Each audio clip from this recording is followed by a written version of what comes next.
Please subscribe.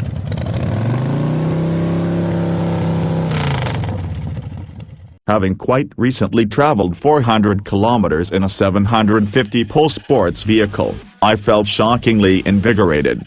No ringing ears. No sore kidneys. No shaken teeth. Welcome to the new period of the supercar excursion. To praise, flaunt its first historically speaking all-electric vehicle, the 2020 Taycan, Porsche welcomed the world's motoring press to Scandinavia a week ago to start a 18-day, 6,440-kilometer odyssey that would cover 9 nations between Oslo, Norway and Stuttgart, Germany.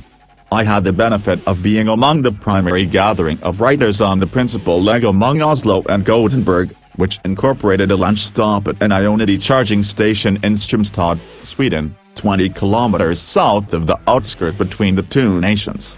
The initial 2 models in the all-wheel drive Taycan Armada are the Turbo and Turbo S, with less incredible variations expected at some point 1 year from now when the Cross Turismo before 1 year from now's over. My analyzer was the Turbo S.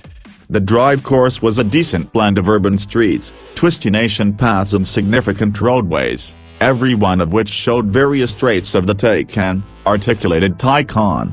Sitting in the driver's seat, it was promptly evident that as much plan work and building had gone into the large ergonomics and feel as had into the much-advertised electric powertrain framework.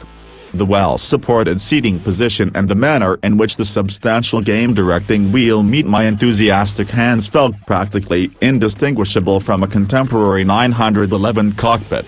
This, alongside the similarly 911-ish outline of the Taycan, mollified my interior analysis of Taycan press material I'd read before the drive that continued alluding to the vehicle as a sports vehicle. Strapped into the driver's seat, you'd be unable to believe you're in a four-entryway. Also, not at all like a 911's back seats that don't suit anybody more than 5 feet tall, and still, at the end of the day in the event that they are a flexibility expert, the Taycan's back seats fit a 6-footer in solace and lively style. In like manner, the vehicle's trunk is an excellent size, 366 liters, and there's even space for 2 or 3 rucksacks and the engine in advance, 81 liters.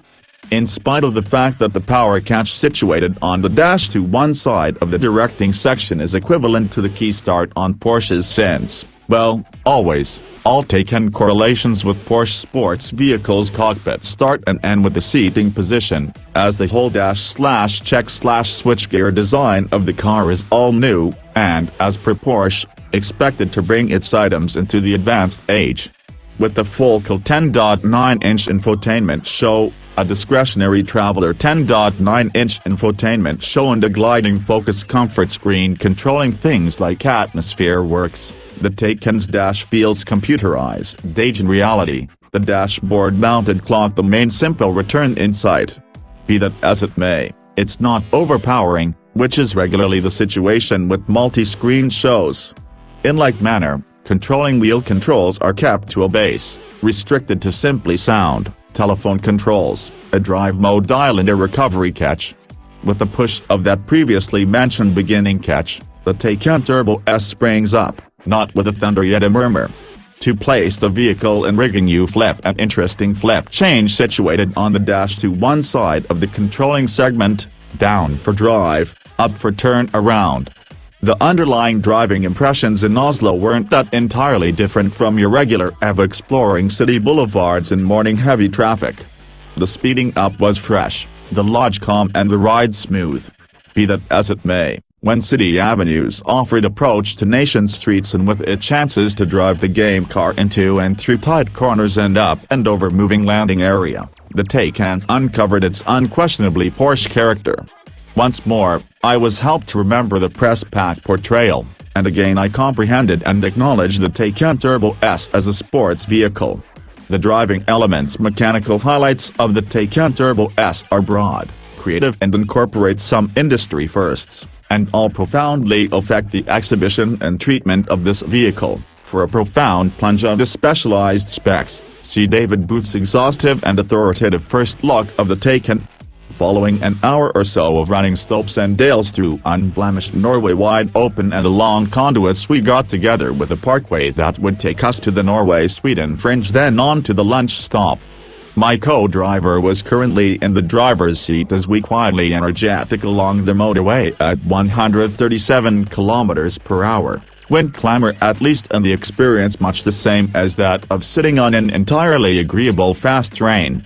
With an Eurospec full charge scope of more than 400 kilometers, we could have effectively made the Oslo to Gothenburg drive ceaselessly had we kept to significant roadways. However, that doesn't really sound fun at all.